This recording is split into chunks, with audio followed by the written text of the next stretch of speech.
capítulo 21 de Segunda de Samuel, versículo 1 dice: durante el reinado de David hubo 3 años consecutivos de hambre. David le pidió ayuda al Señor y él le contestó: esto sucede porque Saúl y su sanguinaria familia asesinaron a los gabaonitas. Los gabaonitas no pertenecían a la nación de Israel, sino que eran un remanente de los amorreos. Los israelitas habían hecho un pacto con ellos, pero tanto era el celo de Saúl por Israel y Judá que trató de exterminarlos. Entonces David convocó a los gabaonitas y les preguntó: ¿qué quieren que haga por ustedes? ¿Cómo puedo reparar el mal que les ha hecho? De modo que bendigan al pueblo que es herencia del Señor. Los gabaonitas respondieron: no nos interesa el dinero de Saúl y de su familia, ni tampoco queremos que muera alguien en Israel. Entonces, ¿qué desea que hagan por ustedes?, volvió a preguntar el rey. Vamos a orar. Señor, gracias una vez más por este tiempo que podemos reunirnos en tu nombre. Gracias, Señor, porque solamente en ti podemos encontrar dirección a nuestra vida y esperanza de vida. Te pido, Señor, que nos hables a través de estos versículos. Sé que cada uno de nosotros venimos a escuchar tu palabra, y sé que tu palabra es viva y es eficaz. Y te pido, Dios, también que uses mi vida para compartir de tu palabra y encontremos principios en el cual nosotros podemos guiarnos en este caminar. Gracias una vez más. En tu nombre oramos así, Señor. Amén.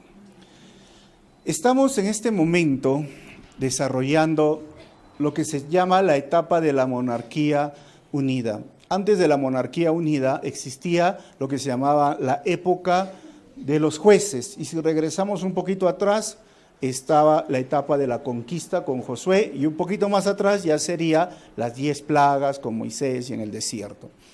En el libro de Primera de Samuel hemos visto que el capítulo 7, Samuel llega a ser el último sacerdote, el último juez, el último profeta. Piden un rey y Dios les da el primer rey, Saúl, y estos 3 reyes, David y Salomón, son los reyes de la monarquía unida. Después vamos a ver que ya en Primera de Reyes, el capítulo 1, David muere, queda su hijo Salomón. El reino se divide en el norte y en el sur, y los siguientes libros, Primera de Reyes y Segunda de Reyes, narran esta historia. El capítulo 17 de Segunda de Reyes muestra cuando en el año 722 Israel es conquistado por los asirios, y luego de este grupo conquistado, los asirios mezclan, es decir, a las mujeres los hacen tener hijos con otros pueblos que no sean los israelitas, y a los hombres de la misma forma, cosa que tienen, ya no es un Israel puro, sino es un pueblo mestizo. De ahí salen los samaritanos. Por eso en el tiempo de Jesús no los querían ver a los samaritanos, porque no los consideraban israelitas o judíos genuinos, sino una mezcla. El año 586, como hemos visto acá, Israel o Judá, en parte del sur, es tomada por Nabucodonosor, y ahí surgen los libros de Daniel, Esdras, Nehemías y todo lo demás. Nosotros estamos aquí, terminando Samuel, y estos últimos 4 capítulos, porque hoy día vamos a estudiar el capítulo 21, el escritor o los escritores, recuerden que es Samuel, es Natán, y ahora es Gad, G-A-D, no como Gad de Dios, ¿no? Escriben estos libros de Samuel, y no existía Primera y Segunda de Samuel, solo existía Samuel. La Septuaginta hace esta división, y luego ya la Vulgata Latina y todas las traducciones que tenemos hacen Primera y Segunda de Samuel. Estos 4 últimos capítulos no están en forma cronológica. O sea, el autor del libro de Samuel está interesado en colocar estos eventos para que se pueda comprender algunos capítulos que ya hemos estudiado, y vamos a ver la relación a medida que vamos estudiando. Así que este capítulo está dividido en 2 partes. Del 1 al 14 es que David venga a los gabaonitas. Del 15 al 22 es los oficiales de David derrotan 4 gigantes. ¿Se acuerdan de un gigante famoso? Goliat. Ahora van a surgir 4 gigantes, y son 2 historias separadas y 2 lecciones separadas. Así que el versículo 1 dice lo siguiente: durante el reinado de David hubo 3 años consecutivos de hambre. David le pidió ayuda al Señor y él le contestó. Esto sucede porque Saúl y su sanguinaria familia asesinaron a los gabaonitas. Miren, es curioso en este momento, como les dije, no está de forma cronológica. En una etapa de la vida del reinado de David sucede este evento. Yo me imagino a David, primer año, no hay lluvia. ¿Y qué significaba la lluvia? La mayoría en ese contexto dependía de las lluvias para el cultivo. No tenían esta tecnología de sistema de riego con canales como hoy día lo tenemos. Ellos solamente dependían de la lluvia. Y si es que había lluvia, entonces había una buena cosecha. Y si había una buena cosecha, había alimentos. Pero si no había lluvia, carecían de alimentos. Entonces, quizás el primer año David estaba pensando, bueno, la lluvia se va a retrasar, ¿no? Tampoco había estas páginas como AccuWeather, no sé si han visto, ¿no? O tú puedes ver por el Google muchas aplicaciones o páginas, no había. Pero el segundo año ya es extraño que no llueva y el hambre se agudizaba.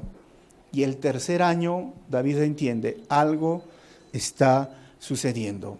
Estas situaciones nos hacen pensar, hermano. Miren, lo primero es que es importante no ser sensacionalista con algunas cosas difíciles de explicar. A veces nos pasa esto. David esperó, no agarró el primer año, no hay lluvia, seguro algo espiritual. Pero entiendo, hermanos, que sí también hay cosas espirituales, porque hay personas que son demasiado sensacionalistas en el sentido de que a veces están corriendo, van al paradero y les deja la combi, y Satanás ha hecho que el chofer arranque. No es Satanás, hermanos, es tú, de repente te has demorado, pues, ¿no? O a veces estás desprevenido y el carro pasa por ahí, te quiere atropellar, Satanás me quiere matar, dice. No, es que estabas distraído. A veces entramos en un momento así, si se abre la puerta por el viento, Satanás entró a mi casa. ¿Cómo sabes qué es Satanás? De repente es el viento huracanado que existe en Arequipa, ¿no? Algunos sienten pasos por el techo, dice. De repente es un gato que se te ha metido, un perro. O sea, hay situaciones así, a veces no hay que ser tan sensacionalista, pero si hay algunas cosas que pasan de forma repetida, no hay nada de malo, hermano, en buscar a Dios por una respuesta.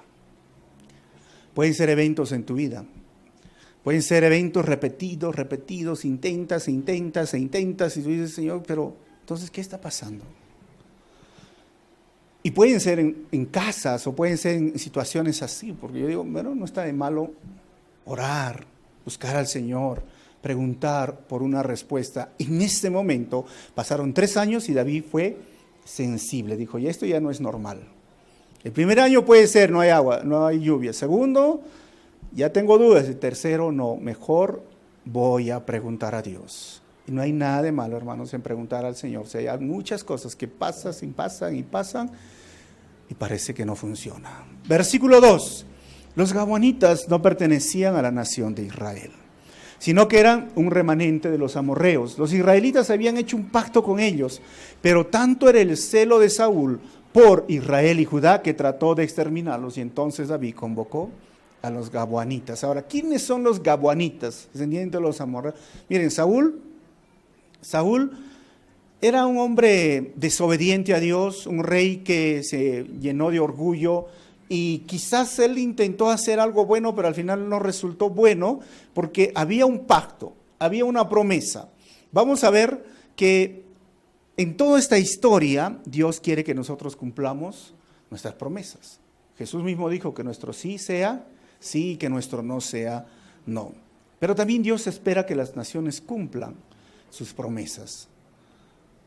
Si nos ponemos a preguntar por qué nuestra nación está así, hermano, tú tendrías que, es sencillo, las naciones también le han dado la espalda a Dios. Ahora, el tiempo nunca, hermanos, va a disminuir nuestra responsabilidad con las promesas. Puede ser que nosotros hemos hecho promesas en situaciones difíciles y no lo estamos cumpliendo. Y pasa un año, pasa 2 años, y usted dice, Dios ya se olvidó, ¿no? Ya le engañé a Dios, ¿no? Va a llegar el momento en que Dios va a decir, ya, tienes que cumplir. Y ojo, hermanos, que la corrección de Dios puede llegar mucho tiempo después de la ofensa. Y vamos a ver qué nos trae esto. Pero vamos a ver un poquito quiénes eran los gabaonitas. En el capítulo 9 de Josué, les mencioné en el contexto Josué, cuando empieza a conquistar la tierra se encuentra con estos amorreos. Y los amorreos saben que están conquistando ya el muro de Jericó, cayó todo. Y vienen y hacen un pacto con ellos y les engañan. Ese pacto que dicen, miren, nosotros estamos lejos, no queremos que nos conquisten, mejor hagamos un pacto. Y el pacto era que los amorreos iban a llegar a servir a los israelitas, iban a proporcionar madera, muchas cosas. Pero Josué y su ejército se da cuenta, y miren, versículo 16, dice, 3 días después de haber concluido el tratado con los gabaonitas, los israelitas se enteraron de que eran sus vecinos. O sea, no es que vivían lejos, sino que vivían más cerca. Y vivían en las cercanías. Por eso se pusieron en marcha y al tercer día llegaron a sus ciudades Gabaón, Cafira, Berot y Kiriat Yearim. 18. Pero los israelitas no los atacaron porque los jefes de la comunidad les habían jurado en nombre del Señor, Dios de Israel, perdonarles la vida. Y aunque toda la comunidad se quejó contra sus jefes, estos contestaron, hemos hecho un juramento en nombre del Señor y no podemos hacerles ningún daño. 20. Esto es lo que haremos con ellos. Les perdonaremos la vida para que no caiga sobre nosotros el castigo divino. ¿Por qué? Por quebrantar el juramento que hicimos. ¿Y qué hizo Saúl? Los trató de eliminar, quebrantó el juramento. Ahora, Números 30, del 1 al 2, Moisés le dijo a los jefes de las tribus de Israel, el Señor ha ordenado que cuando un hombre haga un voto al Señor o bajo juramento, haga un compromiso, no deberá faltar a su palabra, sino que cumplirá con todo lo prometido. Los judíos, el pueblo de Israel sabía, o sea, no puedes hacer un juramento, no puedes hacer un compromiso y después romperlo. Ahora, entre nosotros, en nuestra cultura latina, a veces no lo tenemos en alto nuestra palabra, ¿no? Hay personas que te prometen, dicen, el domingo voy a la iglesia, ¿no? ¿A qué hora es? Dame la dirección, dame todo, y nunca vienen. Porque no tienen palabra, pero el cristiano no es así. Y nosotros debemos aprender a cumplir nuestros compromisos, nuestros votos, especialmente cuando lo hacemos al Señor. Yo he encontrado cristianos en situaciones difíciles, muy apretadas o de muerte, todo, le dice, Señor, te prometo que si me sacas de esta voy a hacer esto. Y el Señor está esperando que cumplas tu promesa. Pero fuera de eso, también hay una promesa, un voto que se ha hecho en el altar. Aquellas personas que han llegado al altar y han hecho un voto. Y han dicho, prometo amarte, respetarte, honrarte. ¿Cuándo? Cuando haya comida en la casa, cuando cocines rico, cuando laves la ropa. ¿Cómo es, hermano? ¿Sí? Cuando haya plata en abundancia. También dice eso, por si acaso, ¿no? Pero, ¿qué dice? Cuando estés en enfermedad, cuando estés en pobreza, cuando no haya dinero, cuando todas las cosas vayan mal, prometes amar, respetar, honrar, cuidar hasta que la muerte los separe. ¿Qué han dicho todos? Sí, juro. Han dicho, no, mi hermano, sí, prometo. Eso es un voto que has hecho, ¿sabes? Delante de Dios. El Señor quiere que tú cumplas tus votos, porque si no, van a haber consecuencias y vamos a ver qué sucedió. Versículo 3. Y les preguntó, ¿qué quieren que haga por ustedes? ¿Cómo puedo reparar el mal que se les ha hecho de modo que bendigan al pueblo que es herencia del Señor? 4. Los gabaonitas respondieron, no nos interesa el dinero de Saúl y de su familia, ni tampoco queremos que muera alguien en Israel. Entonces, ¿qué desean que haga por ustedes? Volvió a preguntar el rey. 5. Saúl quiso destruirnos, contestaron ellos, se propuso exterminarnos y nos expulsó de todo el territorio de Israel. Versículo 6. Por eso, pedimos que se nos entreguen 7 de los descendientes de Saúl, a quien el Señor escogió, para colgarlos en presencia del Señor, en Gibeá de Saúl. O sea, los querían matar, los iban a colgar, a ahorcar. Y se los entregaré, les prometió el rey. 7 personas, 7 inocentes, podríamos llamarlos. Miren, esto es un tema que puede chocarnos, porque ¿dónde está el asunto de la justicia de Dios? ¿Qué culpa tienen ellos? Y como les dije, no está en forma cronológica. Y el rey dice, yo se los voy a entregar. ¿Qué sucedió? Versículo 7. Sin embargo, por el juramento que David y Jonatán se habían hecho en presencia del Señor, el rey tuvo compasión de Mefiboset. ¿Recuerda Mefiboset? ¿Quién era? Hijo de Jonatán y nieto de Saúl, que estaba lisiado o con una discapacidad. Versículo 8. Pero mandó a apresar a Armoní y Mefiboset, los 2 hijos de Rispa, hija de Ayá, había tenido con Saúl, y a los 5 hijos de Merab, hija de Saúl, que había tenido con Adriel, hijo de Barzilai, el Mejolatita. Esos nombres, hermanos, ¿no? Mejolatita. Son nombres para sus hijos también. Mejolatita le puedes poner. ¿Quién es? Ya se sabe que Rispa fue una de las concubinas de Saúl, pero Merab, ¿se acuerdan de Merab cuando David venció al gigante Goliat? Era jovencito y Saúl empezó a tenerle odio porque sabía que algo tenía David y que probablemente se enteró de que era el próximo rey, porque Dios lo había desechado. Así que le prometió a su hija mayor. ¿Cómo se llamaba esta hija? Merab. Y cuando ya estaba todo para poder casarse, Saúl le hizo una trampa y le entregó a otro hombre. Y David quedó en el altar, si lo podían llamar, ¿no? Quedó decepcionado, triste, o sea, quería hacerle daño. Pero Merab había tenido 5 hijos. Y ahora imagina una madre, tanto Rispa como Merab, que van a perder a sus hijos.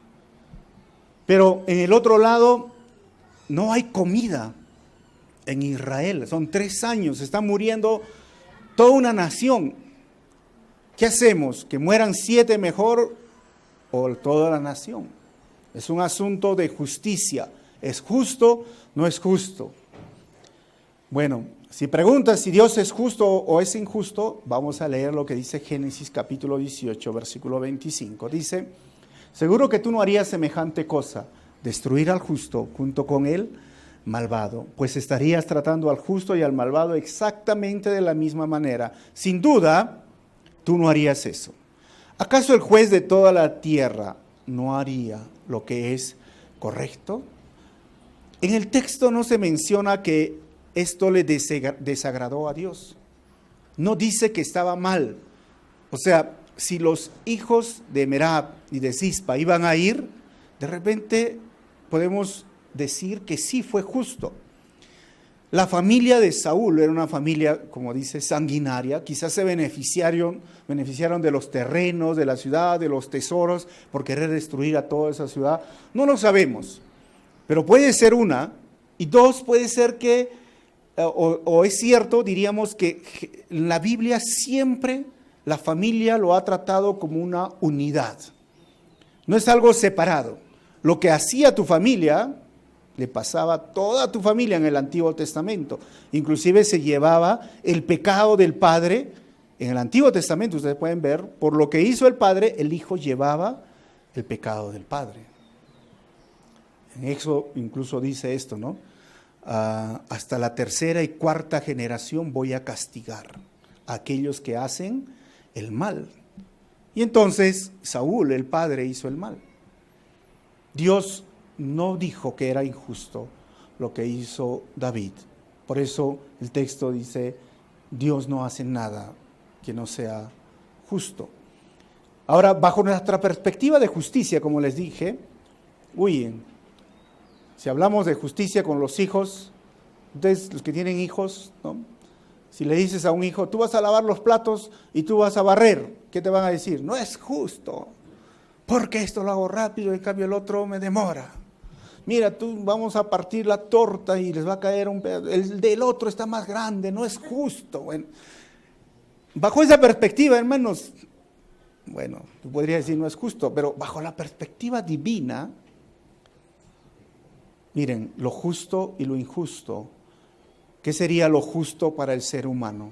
Lo justo es que todos los seres humanos se vayan al infierno por toda la eternidad. Lo justo es que tú y yo vayamos a esa muerte segunda. Y no somos salvos, miren, porque estamos supliendo nosotros la justicia de Dios. Somos salvos por la gracia y la misericordia, por la justicia que Jesús adquirió, ganó, diríamos, en la cruz del Calvario. Y esa justicia nos las imparte a nosotros. Por eso nosotros somos declarados justos. Pero no por nuestras obras, sino por haber creído por la fe. El texto no dice que hubo algo injusto, pero sí, si ponemos a relacionar, ¿se acuerdan a Simí? Cuando David salió de Jerusalén y Absalón posicionó esa ciudad proclamándose rey, Simí por el cerro le gritaba a David: tú eres culpable, tú exterminaste la casa de Saúl. ¿Se acuerdan? Y le decía: eres un perro, eres tal. Ahí podríamos encajar este evento.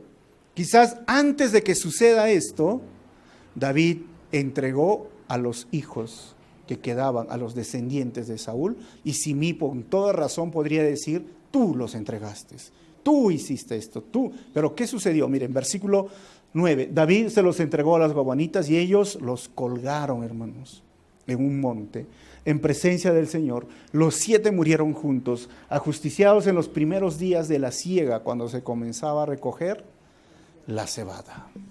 7 descendientes de Saúl colgados. 7 que iban a adquirir una maldición, porque Deuteronomio 21:23 dice lo siguiente: el cuerpo no debe quedar allí colgado toda la noche, habrá que enterrarlo ese mismo día, porque todo el que es colgado es maldito a los ojos. O sea, el que era colgado en un madero quedaba bajo maldición.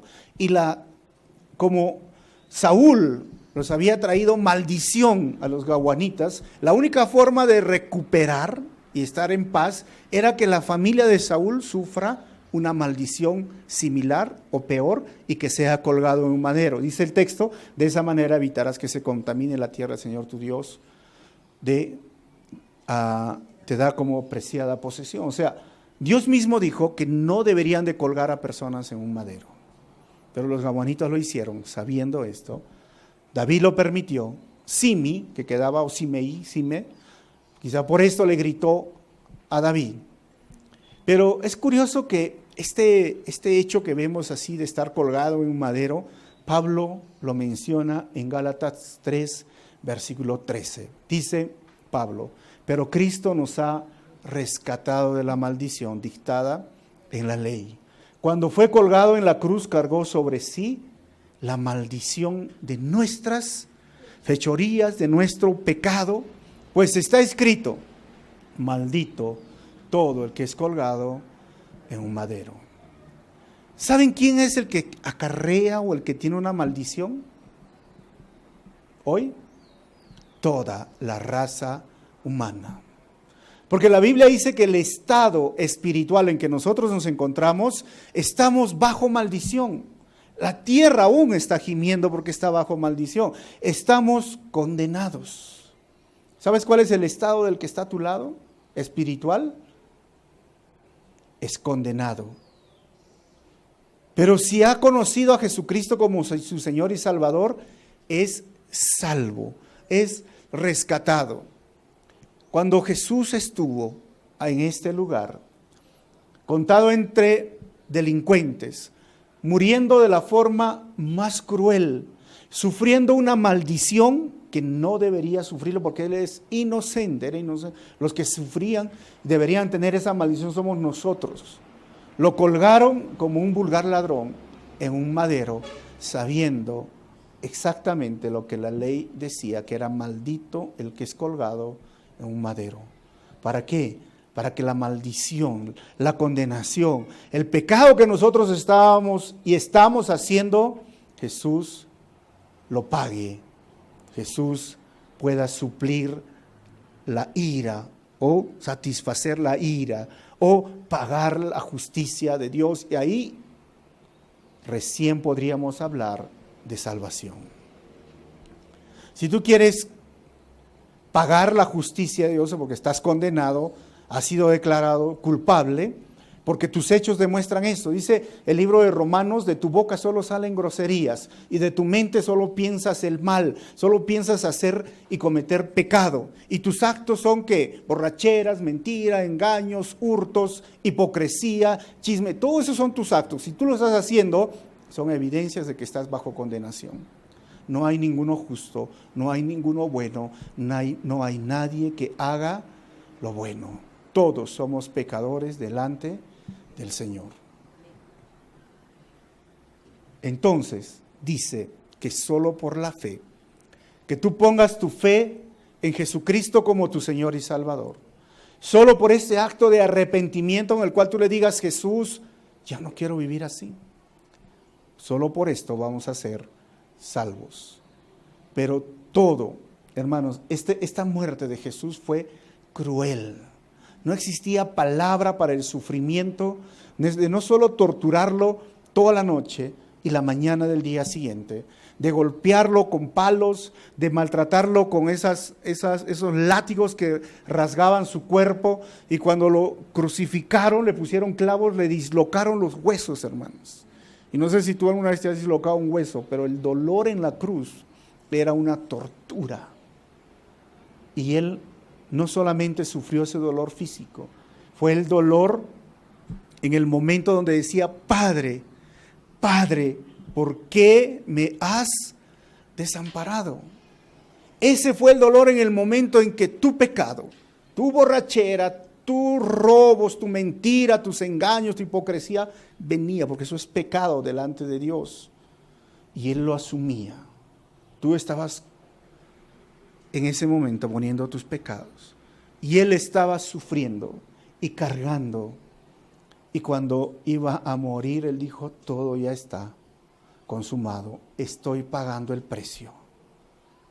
Pero no queda en que murió, recuerden, Él resucitó, Él venció la muerte y hoy ofrece salvación, pero solo aquel que cree que Jesucristo es su Señor y Salvador. No que tenga conocimiento de Dios, no, es una fe que confía absolutamente en sus mandamientos, que confía que su vida está en el Señor. Esa fe es la que te salva. Obediencia a sus mandamientos es lo que te salva. No solo es creer que existe Dios, no solo es creer que la Semana Santa ya viene y hay que recordar, no, es poner su fe, su confianza absoluta y vivir una vida en obediencia al Señor es lo que nos salva. Estos hombres inocentes, no lo dice el texto, pero sí la Biblia dice que Jesús nunca pecó, nunca hizo algo malo. Un inocente por nosotros los culpables. Versículo 10. Rispa, hija de Ayá, tomó un saco y lo tendió para acostarse sobre la peña. Y allí se quedó desde el comienzo de la siega hasta que llegaron las lluvias. No permitía que las aves en el día ni las fieras en la noche tocaran los cadáveres. Miren, una madre con un amor por sus hijos. Son 5 de sus hijos. Y obviamente pues las aves carroñeras venían a sacarle los ojos, a comerse, y ella no permitía ni aún otras fieras. Ahora, esto es triste, ¿verdad? ¿Por qué? La cosecha, ¿cuánto tiempo se quedó? La cosecha era a fines de abril, más o menos principios de mayo, hermanos. O sea, si podríamos decir, Rispa construyó los cuerpos de esos hombres durante toda esa estación de la cosecha, que empezaba en abril hasta octubre. Estamos hablando abril, mayo, junio, julio, agosto, septiembre. 7 meses. O sea, ella se quedó a dormir. Quedó ahí con sus cuerpos. No quería que sea profanado, porque también en esa cultura, cuando las aves carroñeras venían, era profanado los cuerpos. Dijo, no lo voy a permitir. el amor de una madre, hermanos, puede ser, si tú dices, lo más parecido al amor que tiene Dios por nosotros. Miren, persiste, siempre está con los brazos abiertos, a pesar de que los hijos se portan mal, o los insultan, o los agreden, o les hacen daño, siempre la madre está dispuesta a recibir a los hijos. Imagínate Dios, cuando narra esta parábola del hijo pródigo, siempre está esperando con los brazos abiertos al pecador que se arrepiente. No importa tu pecado, no importa lo que hayas hecho, si tú vienes al Señor, si tú te arrepientes, el Señor está dispuesto a perdonarte. Versículo 11. Cuando le contaron a David lo que había hecho Rispa, hijo de Ayá y concubina de Saúl, fue a recoger los huesos de Saúl y de su hijo Jonatán, que estaban en Jabes de Galaad. Los filisteos los habían colgado en la plaza de Betzán el día en que derrotaron a Saúl en Gilboa, pero los habitantes en la ciudad se los habían robado de allí. 13. Así que David hizo que los trasladaran a Jerusalén y que recogieran también los huesos de los 7 hombres que habían sido colgados. Así fue como los huesos de Saúl y de su hijo Jonatán fueron enterrados en la tumba de Quis, el padre de Saúl, que está en Selá de Benjamín. Todo se hizo en cumplimiento de las órdenes del rey. Y miren lo que dice el texto. Y después de eso, después de que murieron estos hijos, Dios tuvo piedad del país. O sea, sí estaba relacionado. Que vino una maldición, que vino la sequía, que vino el hambre, con que no se hizo justicia, no había justicia en la ciudad. Hoy es lo mismo. Miren, Dios en un momento siempre tuvo piedad de Israel, así como con nosotros. O sea, no es que todos los años lo cortaba la lluvia, no, venía lluvia, cosecha, comida, y el pueblo de repente decía, bueno, no pasa nada. Hoy puede ser lo mismo con nosotros. El pecador siente lo mismo, ¿no? Mira, el pastor ha dicho que si me porto mal no me va a venir consecuencias, pero me he portado mal, he pecado y no pasa nada. Pero no es porque Dios te está juzgando, sino es porque Dios tiene piedad, compasión todavía con tu vida y está esperando que te arrepientas. Pero un día, esa maldad, ese pecado te va a alcanzar. O sea, Dios a su tiempo va a pedir saldar cuentas, así como en nuestros días. Tu pecado te va a alcanzar, las consecuencias de tu pecado te van a alcanzar. Y recuerda, si una oración no es contestada, recuerda, hermano, buscar a Dios para encontrar la respuesta. Si hoy estás en medio de una situación, preguntas, horas, no hay respuesta, pregúntate el asunto de la justicia de Dios. ¿Por qué? Porque claramente en esta historia vemos que las bendiciones de Dios y el ejecutar la justicia están relacionadas. O sea, Dios cortó sus bendiciones porque no estabas viviendo una vida justa, Israel. Muchas veces nosotros es así. Ahora, pero cuando hablamos de justicia, miren, la Biblia nos enseña, si hemos hecho daño a alguien, si le debemos a alguien, si hemos afectado económicamente, debe ser la restitución. Y ahí logramos la justicia. No es como decir, mira, te robé el celular, por ejemplo, perdóname por robarte el celular porque yo pensé que era mío, lo agarré. No, ¿sabes qué? Te devuelvo el celular. Eso es ejercer la justicia. Estoy hablándote en el daño económico, pero en el daño, digamos, moral o en un sentido, hay que pedir perdón. Hay que tratar de restituir la amistad, las relaciones. Porque, ojo, las bendiciones de Dios y ejercer la justicia están relacionados en esta historia. Y si hay algo en tu vida, bueno, perdona a esas personas o restituye si es que son daños económicos para estar bien con Dios. Termino con esta historia, ¿sí? Donde David ahora y sus oficiales van a pelear contra los gigantes. Versículo 15.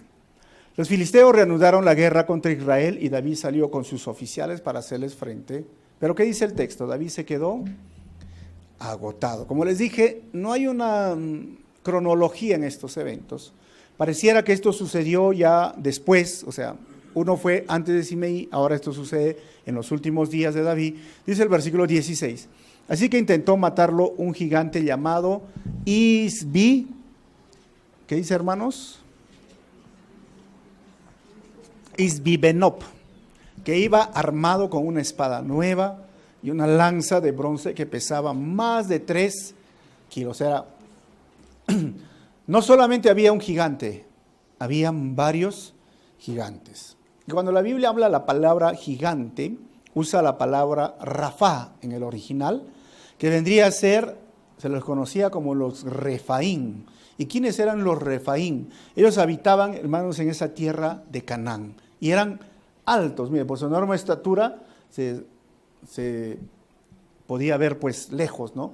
No eran como esos gigantes de Hollywood, Mi Amigo el Gigante, o no sé, han visto los cazagigantes, no, eran hombres que medían 2,5 metros más o menos, ¿no?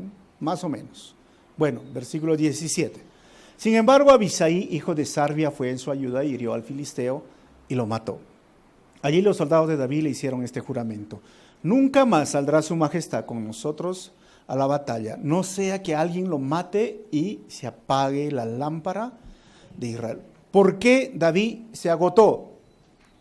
Fácil, porque ya los años pasaron en su vida. Y aquel que ha pasado los 40 años, 42, ¿no? Ya saben que te cansas más, te agotas más rápido, ¿no? Comes y ya quieres dormir, la siesta, y te duermes. Lo peor es que te duermes donde sea, como sea, en cualquier posición. Algunos tienen ese poder de dormir así, ¿no? He visto personas dormir parados, hermanos. No sé, algunos tienen ese poder, pero yo no puedo dormir parado. O sea, David había envejecido, las fuerzas habían disminuido, pero el ejército, Abisai, sus sobrinos, los jóvenes le dijeron: mira, tú tienes algo que nosotros no tenemos. ¿Sabes qué se llama? La sabiduría. Tú eres el líder. Mejor ya no salgas a la batalla y quédate. Versículo 18. Algún tiempo después hubo en Gob otra batalla con los filisteos, y en esa ocasión Sibecaí, el Husatita, mató al gigante. ¿Cómo se llamaba este? Saf. 19. En una tercera batalla que también se libró en Gob, el Hanán, hijo de Yaré Areguín, oriundo de Belén, mató a Goliat el Gitita, cuya lanza tenía una asta tan grande como el rodillo de un telar. Cuando tú lees esto, algunos dicen: pero ¿no es que David mató a Goliat? ¿Cómo es que el Leahán mató a Goliat? Como les dije, no, la Biblia se interpreta a sí misma. Primera de Crónicas 25 dice: y luego en otra batalla que hubo contra los filisteos, el Hanán, hijo de Yair, mató a Lacmí, hermano de ¿quién? Goliat. O sea, este era hermano de ¿quién? De Goliat. Ese Goliat que David mató, cuya lanza tenía una asta tan grande como el rodillo de un telar. Así que fue el hermano de Goliat. Versículo 20. Hubo una batalla más en Gat. Allí había otro gigante, un hombre altísimo que tenía 24 dedos, hermanos. 6 en cada mano y 6 en cada pie. Ahora, ¿habrá personas en el mundo que han nacido con 6 dedos en la mano? Sí, hay muchos, ¿no? Es un error de copiado en sus cromosomas, en sus genes. Un error, es como una mutación, ¿no? Pero también recuerden que el gigantismo no es normal. Hoy hay personas que sufren de gigantismo y también es un error de copiado en sus genes, pero tenía 6, hermano, ¿te imaginas? ¿Han visto cuis con 6 dedos? ¿Con 7 dedos? ¿Te imaginas? Algo así medio extraño. Pero es curioso, hermanos, miren el versículo 21, dice que se puso a desafiar a los israelitas, pero Jonatán, ¿quién era este Jonatán? Hijo de Simá, que era hermano de David, lo mató. O sea, el sobrino, los jóvenes. Los 3 primeros gigantes tienen nombre. ¿Este gigante cómo se llamaba? Si miramos en el texto, no tiene nombre. ¿Por qué no tendrá nombre? Es muy extraño, ¿verdad? Miren, todos nosotros enfrentamos gigantes en la vida, ¿o no creen? Hay situaciones que se presentan, puede ser una enfermedad, en algunos puede ser el pasado, su niñez que han vivido, y que no les deja avanzar. Es como tú lo ves y tienes miedo, terror. Todos enfrentamos gigantes en la vida. Muchos de ellos tienen nombre, pero ¿sabes? El último gigante no tiene nombre. Yo pienso que quizás el último gigante en el vencer es el yo, es el ego, es tu carne, hermano. Porque se levanta como un gigante para impedirte que tú hagas la voluntad de Dios. Se levanta como un gigante para que tú no obedezcas al Señor. Y sabes, dentro de ti hay una voz que te dice, no puedes, no vas a salir adelante, nunca lo vas a hacer. Es tu carne. Tienes que matar esa carne. Ay, ¿cómo se mata la carne? Dice, Pablo dijo, maten la carne. ¿Sabes cuál es la forma de matar la carne? Haciendo la voluntad de Dios. Y dices, ¿así tan fácil? Sí, así tan fácil, pero a la vez te choca, ¿sabes con qué? Con tus emociones. Quizás hacer lo correcto para ti sea que dejes de robar, de cutrear, pero te choca, ¿sabes por qué? Porque de ese dinero estás feliz, estás comprándote cosas que te gustan, pero llega el momento y dices, no debo de hacerlo. Por eso te digo, haciendo lo correcto es la forma de matar la carne, que va a chocar contra tus emociones, que no le va a gustar. Puede ser una relación amorosa que sabes que no está bien y tú dejando a esa persona porque sabes que estás andando haciendo lo correcto, te va a doler en el corazón, vas a llorar y vas a decir, pero ¿por qué? ¿Por qué? ¿Por qué? Pero eso es la forma de matar la carne, haciendo la voluntad del Señor que está revelada. Por eso digo, es tan fácil, pero a la vez es difícil. Porque choca, ¿sabes con qué? Con ese gigante de tu carne, de tu ego, de tu orgullo, del yo, que se ha acostumbrado a vivir al pecado. La única forma de matar la carne es haciendo la voluntad de Dios. A pesar de tus emociones, a pesar de tu felicidad, a pesar de tu alegría, pero estás haciendo lo correcto. ¿Y qué pasa cuando haces lo correcto? ¿Sabes qué pasa? Dios bendice. Dios honra a aquellos que le honran. Ahora, tú obedece tu carne y vas a seguir sufriendo y sufriendo y sufriendo y vas a estar quizás como el pueblo de Israel en esta situación. Versículo 22, estos 4 gigantes que eran descendientes de Rafa, el gitita, cayeron en manos de David y de sus oficiales. Es curioso porque David no pelea, ¿no? Poquito pelea, se cansa, pero el texto lo incluye, ¿sabes por qué? Porque David les enseñó a matar gigantes. Todo el pueblo estaba de miedo cuando Goliat salía a desafiar y vino un David y dijo, sí se puede matar a los gigantes. Y 4 de ellos lograron matar a los gigantes. Hermanos, sí se puede. Mire, David cansado, yo veo que hoy hay líderes que se levantan en cada generación con nuevas fuerzas. Pero esos líderes les falta algo. ¿Saben qué les falta? No les falta fuerzas, les falta experiencia. ¿Y qué tenía David?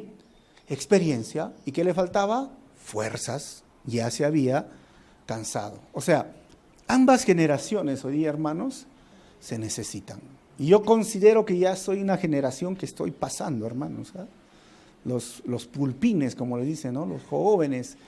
Pero mi deber es capacitarlos, entrenarlos en el liderazgo y que ellos hagan el ministerio desde una perspectiva de su generación.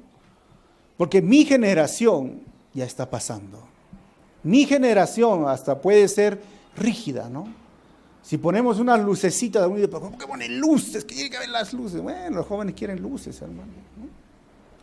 pero tenemos que cantar himnos, ¿no? Pero hermano, ahora música electrónica está de moda, no vayan a pensar, tum, tum, tum, tum, tum. Entonces, pero eso no es santo, ¿no? Es que ese es el asunto, esa brecha generacional que a nosotros nos incomoda, ¿no? Como decía, a veces en los colegios se hablaba tanto del largo de la falda, ¿se acuerdan o no? Que la falda tiene que estar acá, pero nunca se habló del abuso a las mujeres, del maltrato a las mujeres, porque se enfocaban en situaciones que no deberían ser tan importantes. Hoy a veces en la iglesia nos enfocamos en esto, ¿no? A ver cómo viene el corte de cabello, cómo se viste, cómo es otro, estamos pensando a ver cómo se han sentado, qué ha hecho el culto, pero hay cosas más importantes, como la mentira, que sí debemos de atacar, como todos esos pecados sexuales, como todas las murmuraciones que son importantes. Ambas generaciones se necesitan. Pero si tú eres líder y estás escuchando, liderar también, hermanos, es dejar un legado a los que vienen detrás. Y si tú ya estás pasando los 45, 48 o ya has pasado los 50, deberías vivir con esta pregunta en tu cabeza: ¿qué legado voy a dejar a la próxima generación? Ahora, tú puedes pasar los 50 y vivir así, que te abandones, ya estoy viejo y no sirvo para nada. O ponerte a hacer algo, porque todavía tienes años para dejar un legado. Termino con estas conclusiones. Primero, es importante preguntar a Dios y ser guiado por Él en las circunstancias de la vida, especialmente cuando no hay respuesta por mucho tiempo. Número 2, Dios espera que cumplamos nuestras promesas. Número 3, cuando no había justicia en Israel, Dios cortaba las bendiciones a su pueblo. Ahora, ¿cómo están las bendiciones llegando a tu vida? Número 4, cada uno tenemos gigantes en la vida y no siempre tendremos un líder que nos ayude a pelear, como el caso de David y sus 4 jóvenes guerreros. Debemos aprender a vencer nuestros propios gigantes. Hoy yo sé que ustedes tienen ayuda, los hermanos, quizás ustedes jóvenes, sus padres, o el liderazgo que está aquí, en nuestro caso, mi persona o Dorquitas, pero estás creciendo en el liderazgo, aprende a batallar, a luchar, a vencer tus propios gigantes. Vamos a cerrar nuestros ojos.